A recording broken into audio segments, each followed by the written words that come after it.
Amigas e amigos, tem um artigo na revista Consultor Jurídico do jurista Jean Keiji Uema. Ele é mestre em Direito Constitucional pela PUC São Paulo e é analista judiciário do Supremo Tribunal Federal, que eu considero, do que eu vi, o melhor artigo de um jurista sobre o significado da prisão política do ex-presidente Luiz Inácio Lula da Silva.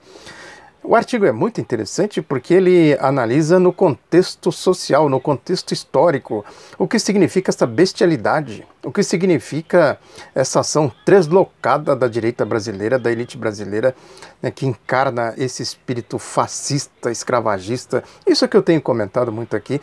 O jurista Jean Keiji Uema analisa isso com muita precisão. Eu vou ler aqui o primeiro parágrafo só para vocês terem uma ideia. Eu vou deixar o link aqui para vocês lerem e divulgarem, porque vale a pena.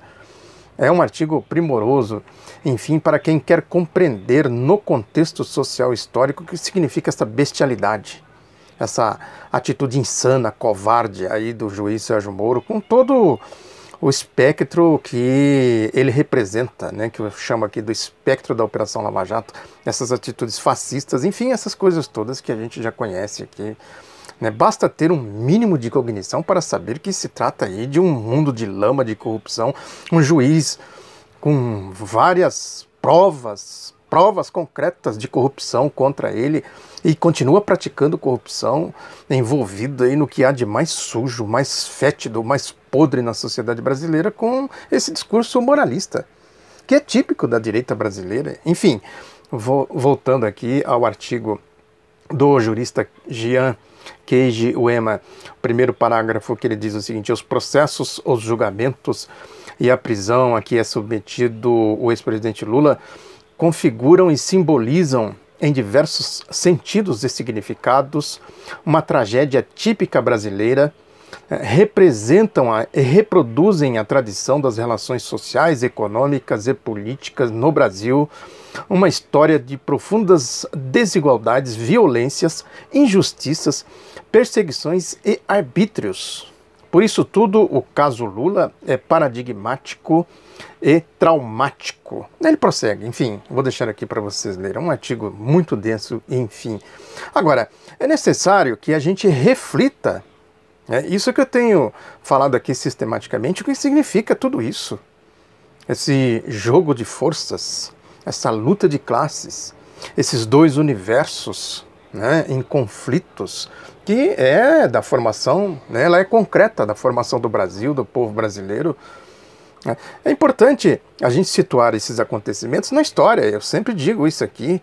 Quer dizer, o Brasil só conseguiu avançar quando deu saltos civilizatórios. Eu falo aqui sempre da abolição da independência, da república, da Revolução de 30, das constituições de 1946 e 1988 e do ciclo democrático e progressista, agora recente, dos ex-presidentes Lula e Dilma. O que está acontecendo, portanto, ele tem um universo histórico, que a gente precisa analisar e situar. E é aí que entra essa questão da tática eleitoral. Muita gente está olhando para essas eleições agora, as eleições presidenciais, e esquecendo desse universo, dessa história, do significado disso, do alcance, da defesa do Brasil. Porque é isso. Imagina o que seria o Brasil sem esses saltos civilizatórios. Sem a abolição, sem a independência, sem a república, sem a Revolução de 30, sem as constituições democráticas de 46 e 88. O que seria o Brasil? O que seria o povo brasileiro? Agora, isso foi conquistado como? Foi benesses desta direita escravagista? Essa que está aí, fascista, essa lavajatista aí?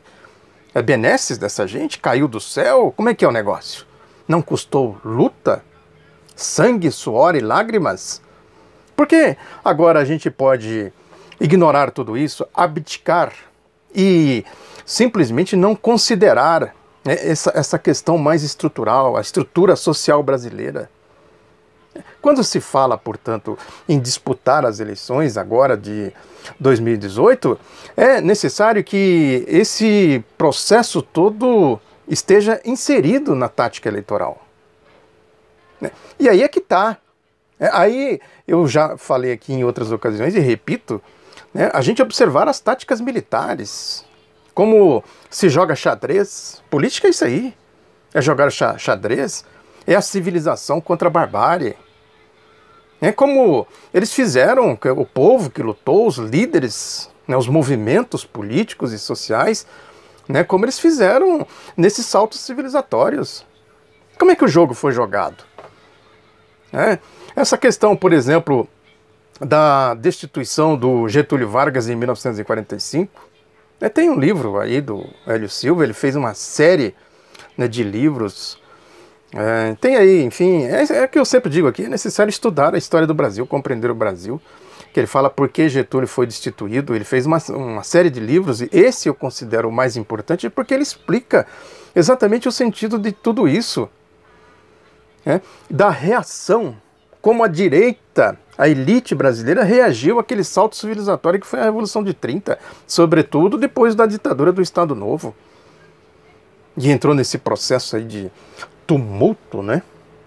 O governo do General Dutra, depois voltou o Getúlio, o suicídio do Getúlio, o Juscelino, os 2 atentados, né, golpistas contra o Juscelino, a Escola Superior de Guerra, os latrocidas, os militares organizados ali, os atentados contra o João Goulart, o golpe de 64 e o regime de facínoras, da escumalha, tudo isso, da bandidagem social que a gente conhece. Isso aí, Operação Lava Jato, os golpistas de agora, o projeto neoliberal. Portanto, tem uma questão latente, uma luta latente. O Brasil só pode se transformar numa nação soberana, desenvolvida, com democracia, né, com cultura, né, com um povo mais desenvolvido do ponto de vista cultural, com a compreensão social mais definida, mais aprofundada, é isso, salto civilizatório. Por isso que eu digo que são saltos civilizatórios. Permite que esses saltos permitiram, né, que o povo visse as coisas num outro patamar. O fim da abolição permitiu que o povo visse, né, o país, a sociedade, as relações sociais, econômicas e políticas num outro patamar, e assim sucessivamente nos saltos civilizatórios, né, a participação popular nas constituições de 46 e de 88, né, com consciência, outro nível de consciência, mesmo agora, nesse ciclo democrático e progressista dos ex-presidentes Lula e Dilma. O que é essa popularidade do Lula? Não é consciência política? Claro que é. A direita tenta desqualificar isso, que deu esmola, deu Bolsa Família. Agora, e isso permitiu a elevação da consciência política. A ideologia do povo, que eu falo aqui, o povo olha para a situação e, no seu nível de compreensão, ele olha e vê concretamente as coisas. Por que tem essa mídia aí, uma rataria pretoriana midiática, esse bombardeio à indústria da desinformação? Não é à toa. Eles investem rios de tintas, montanhas de dinheiro e não sei mais o que, toda a parafernália para manter essa máquina midiática trabalhando diuturnamente, com todo tipo de torpeza que a gente está vendo aí, mediando essa ideologia fascista, escravagista, reacionária, antipovo, antinação, antidemocracia, antitudo. O golpe, portanto, a prisão do ex-presidente Lula tem esse sentido, esse significado. Como que a gente suplanta isso? É com frentinha daqui, frentinha dali, na esquerdinha daqui, esquerdinha dali, esses taticismos pragmáticos, dogmáticos, com esse esquerdismo infantil, esse ímpeto juvenil de achar que basta lançar aí candidato A, B, C e a coisa está resolvida, é isso? Isso resolve o quê? Serve para quê? Qual é a finalidade disso? Então, quando se fala da necessidade de se consolidar uma unidade de esquerda e, a partir dessa unidade, fazer uma ampliação, né, ter a amplitude, significa formar, né, e trabalhar um movimento político para suplantar outro movimento político. E aí não é partido, não é nome, é um movimento, é uma ideia, Essa que é a questão. Fala-se muito aí da ideia Lula, Lula é isso aí. São os saltos civilizatórios. Agora, em torno dessa ideia Lula, em torno desses saltos civilizatórios, é necessário organizar um movimento político que transcende partidos e nomes. Ou esse golpe não é uma reedição dos golpes aí, né, dos que lutaram contra os saltos civilizatórios? É ou não é? Essa que é a questão, a pergunta, a interrogação é essa aí. Tem que responder essa pergunta. É ou não é? É. Quem disser que não é, está mentindo. E quem se omite a respeito disso também tem responsabilidade nessas mentiraiadas que tem por aí. É isso, esse dogmatismo. Isso não leva a nada. Essas dificuldades que a gente está vendo aí na reta de chegada vinha aí num processo de unidade programática e tal. A unidade programática, no fundo, tem, que é a unidade antigolpista e tudo mais. Agora, isso precisa se transformar em coisas concretas. Agora, nas eleições, por exemplo, deveria ter aí uma unidade eleitoral, na tática eleitoral. Em torno dessa unidade se traria outras forças, se ampliaria intelectuais, a cultura, o mundo jurídico, até setores aí da economia, até setores empresariais, né? São questões fundamentais, compreender esse é um problema, né? O papel do centro, o que é o centro, eu falo aqui sempre disso, né? Não é de hoje, que o centro não fica no centro, o centro vai para a direita ou para a esquerda, de acordo com as conveniências. Agora, há uma manipulação nisso aí também. É necessário a gente não cair nessas arapucas, nessas armadilhas. Essa história de centrão, por exemplo, que foi formado lá na Constituinte de 88, não é isso. Isso aí são agrupamentos corporativos, né, que ocuparam o lugar do centro. Né? Os movimentos que foram feitos... Está aí no jornal o Globo hoje uma matéria dizendo isso. Né, que o centrão serviu ao Fernando Henrique, serviu ao Lula, serviu a Dilma e tal, esse centrão aí e tal. Agora, foi o centro, ele resultou no mensalão, resultou no petrolão, não sei mais o que. Agora, isso aí é o que se conseguiu formar do ponto de vista político. Poderia ter um centro mais, vamos dizer assim, mais ético, mais centrado, né, para usar um termo aqui meio que redundante. Né? Esse centrão aí é fisiológico. Agora, quem fez esse centrão ser fisiológico? Quem fez? Ele nasceu fisiológico? Ele é fisiológico por ideologia? É evidente que não. Ele serve aos interesses da direita. Essa que é a questão. A ideologia é da direita. Né? Evidentemente que ali, no ciclo democrático e progressista, foi feito um movimento para puxar esses setores para o lado de cá. Pelo menos para neutralizá-lo. Né? Poderia, inclusive, a partir desse movimento, surgir um centro mais, de novo, centrado, né? Menos metido na bandalheira. Agora, a bandalheira desse chamado centrão, perto da bandalheira da direita, da Lava Jato da vida, aí, das ditaduras e etc., da elite brasileira, vira dinheiro de pinga, dinheiro de troco. A grande bandalheira é a privataria, a posse do Ministério da Fazenda, do Banco Central. Esta é a verdadeira bandalheira da Petrobras, do pré-sal. Agora esse centrão fica fazendo esse joguinho ali, né, pega uma coisinha aqui, pega outra coisinha ali, né, e recebe a peste de ser corrupto. É isso. Esse dito centrão aí, que não é centro, não é o centro político do espectro que a gente pode analisar na concretude social da estrutura social, esse centro aí foi cevado nessa corrupção da direita. Mesmo quando estava na coalizão do Lula e da Dilma, né, eles ficavam jogando, claro, procurando as benesses da direita. Evidentemente que a esquerda tinha que fazer concessões, flexões políticas, eu digo. E aí eles se aproveitavam para fazer as bandalheiras. A serviço de quem? Da direita. Por que num piscar de olho esse centro pulou no colo da direita? Dos golpistas. Por quê? Porque ali tem mais. É isso, tem mais condições de fazer. Porque ali está a lama, está o mundo da lama. A Lava Jato fica atacando ele, atacando assim meio de araque, né, de mentirinha. Está aí as contas do José Serra, do Eduardo Cunha, a mala do Aécio Neves, as malas do Gedel Vieira e tal, a Cláudia Cruz, né, absolvida vergonhosamente pelo Moro. É isso. Olha o sentido aí de o jogo, como é que ele é feito. Agora, é necessário esse movimento político de frente ampla exatamente para buscar setores, né, interessados na democracia, no desenvolvimento, no progresso social, né, interessados em reformas que deem ao Estado mais poderes. É fundamental isso, essa questão, essa histórica questão da burguesia nacional, de que falava o Caio Prado Júnior, etc., e outros explicadores do Brasil. Essa tal da burguesia brasileira, e ela é completamente submissa aos interesses do jogo econômico dos grandes grupos, tanto é que o capitalismo brasileiro, né, não é à toa que ele é capenga, sempre dependeu do Estado.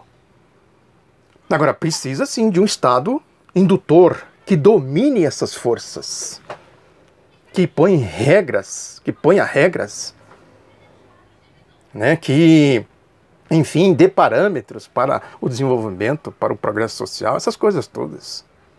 A soberania do país e tal, é o Estado. Qual força política e social? Esses aí, essa tal da burguesia brasileira, essas corporações que se apoderam do Estado, tipo o Grupo Globo, por exemplo, isso aí defende o Brasil, defende os brasileiros, a soberania, tal. Vejam como é necessário um movimento político autêntico, com raiz, com densidade ideológica, densidade política, que compreenda a história, as questões ideológicas, as questões de classes, o papel do Estado, o papel dessas corporações privadas, os interesses desses grupos aí que compõem a burguesia brasileira.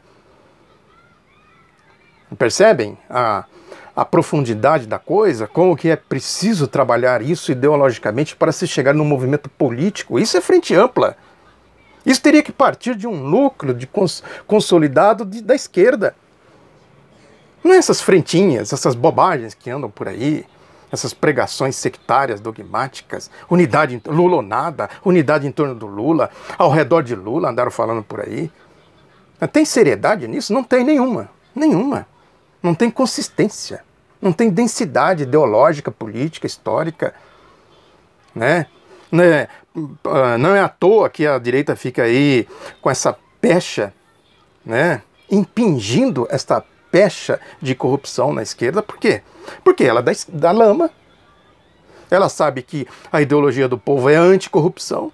Então elas ficam apontando o dedo sujo, aquele é corrupto, prende aquele ali, prende aquele outro lá e tal, prende o Lula, que é corrupto, não sei o que, porque com isso eles manipulam a repulsa do povo, a ideologia do povo contra a corrupção e jogam nas costas de quem está exatamente combatendo eles. O jogo é bruto. É bruto. A história está aí repleta disso, os golpes. Esse golpe é a mesma coisa. Alguém acha que eles não fizeram isso na abolição, na independência, na república, na Revolução de 30, nas constituições de 46 e de 88, nos movimentos populares que levaram às constituições? Alguém acha isso? O que foi a tal da cruzada cívica do Carlos Lacerda, né, contra o Getúlio Vargas, contra o Juscelino, contra o João Goulart? O que foi aquilo lá?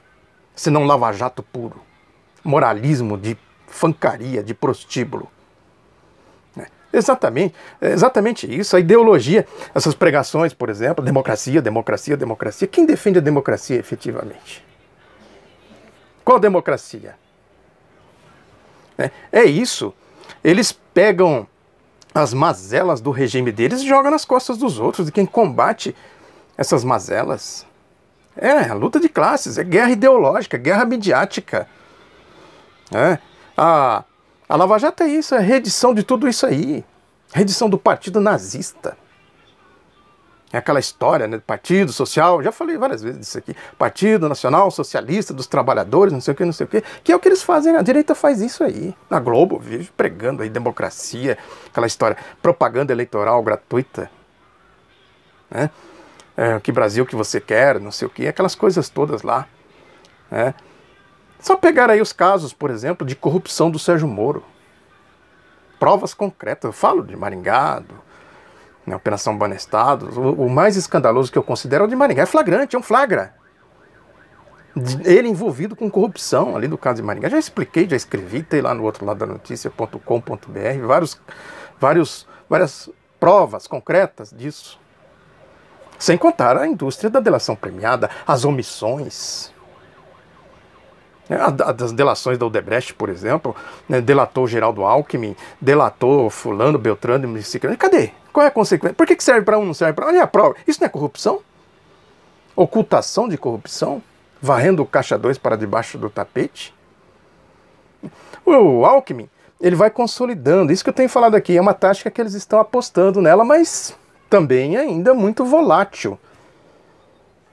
O Alckmin tenta atrair esse centrão fisiológico, que não é centro, isso aí, né, virou da direita, né, e vai consolidando aí uma posição e tal, que o Grupo Globo ainda está em análise. Eu convido a quem tiver dúvidas sobre isso a ler a coluna do Merval Pereira hoje no Jornal o Globo. Assim, interrogação, é com Alckmin que a gente vai ou não é? Né, eles falam do Alckmin na abertura do artigo, depois vem pau em todo mundo, pau na direita toda aí. Pau na Marina, pau no Álvaro Dias, pau no Bolsonaro, pau no Henrique Meirelles, né? Depois, lógico, pau no Lula, né? Na esquerda aí, né? Não só no Lula. Né? E o Alckmin aparece lá em cima. Isso é sintomático.